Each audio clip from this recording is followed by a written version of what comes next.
es Axel Antonio Sánchez Trejo. Soy alumno de la Facultad de Derecho del grupo Primero A. Hoy voy a hablarles sobre la cultura romana. La cultura romana fue sucesora de la cultura griega en la historia universal.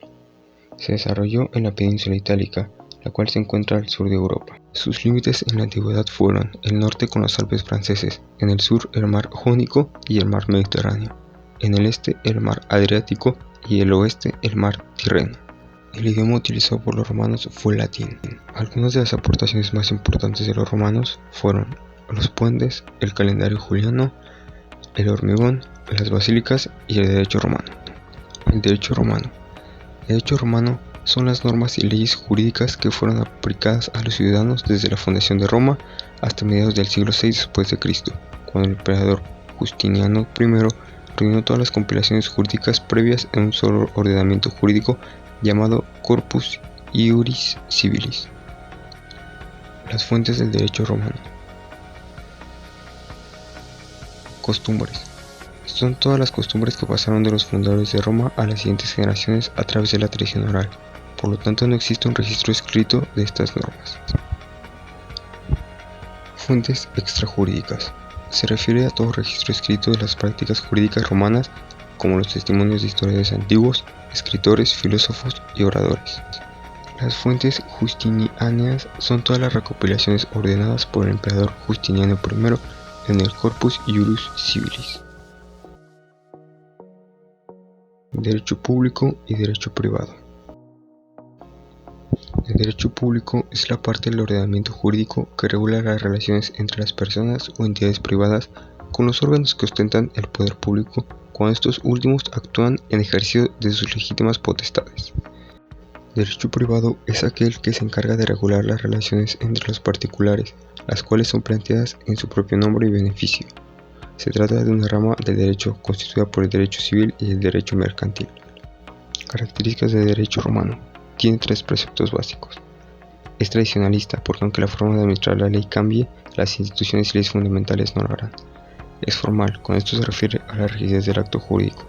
Es realista, cuando las leyes escritas no servían para resolver un caso, se recurría a lo que decía la tradición. Es individualista y con esto se refiere a la separación de los significados jurídicos.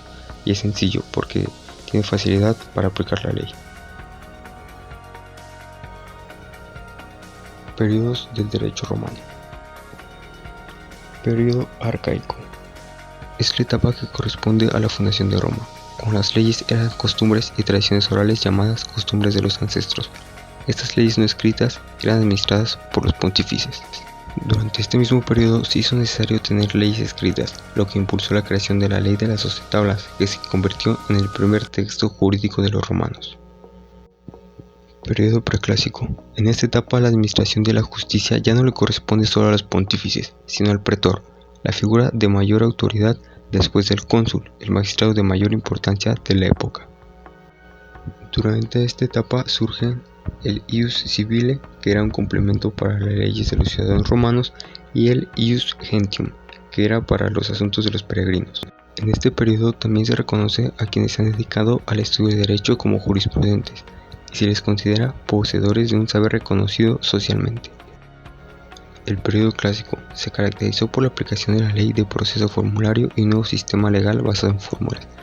Las partes esenciales de esta fórmula eran el designatio, demonstratio, intentio y condemnatio. En este periodo también surge el jurista, que tenía la función de sistematizar y simplificar leyes de tal forma que pudiesen ser aplicadas de forma general en casos futuros. El periodo posclásico se caracterizó por un control absoluto del emperador en todas las esferas del poder, incluyendo las leyes. Esto se tradujo en desigualdades jurídicas muy notables. Las constituciones imperiales fueron formas por las cuales los emperadores dictaban las leyes, y estas podían darse de cuatro formas: por edicto, que eran normas sobre cuestiones generales; mandado, que eran instrucciones del emperador para los gobernadores; decreto, que eran sentencias dictadas por el emperador; y rescripto, que eran respuestas del emperador sobre cuestiones relativas al derecho. La jerarquía romana. En primer lugar tenemos al emperador, el cual era la máxima autoridad romana. Después tenemos a los patricios, los cuales constituían una nobleza fundamental y eran los encargados del Senado romano. Pues estaban los plebeyos, quienes eran libres y tenían derechos, pero no tantos privilegios como los patricios. Por último tenemos a los esclavos, los cuales podrían ser públicos y privados y normalmente trabajaban en agricultura. La importancia del derecho romano en la actualidad.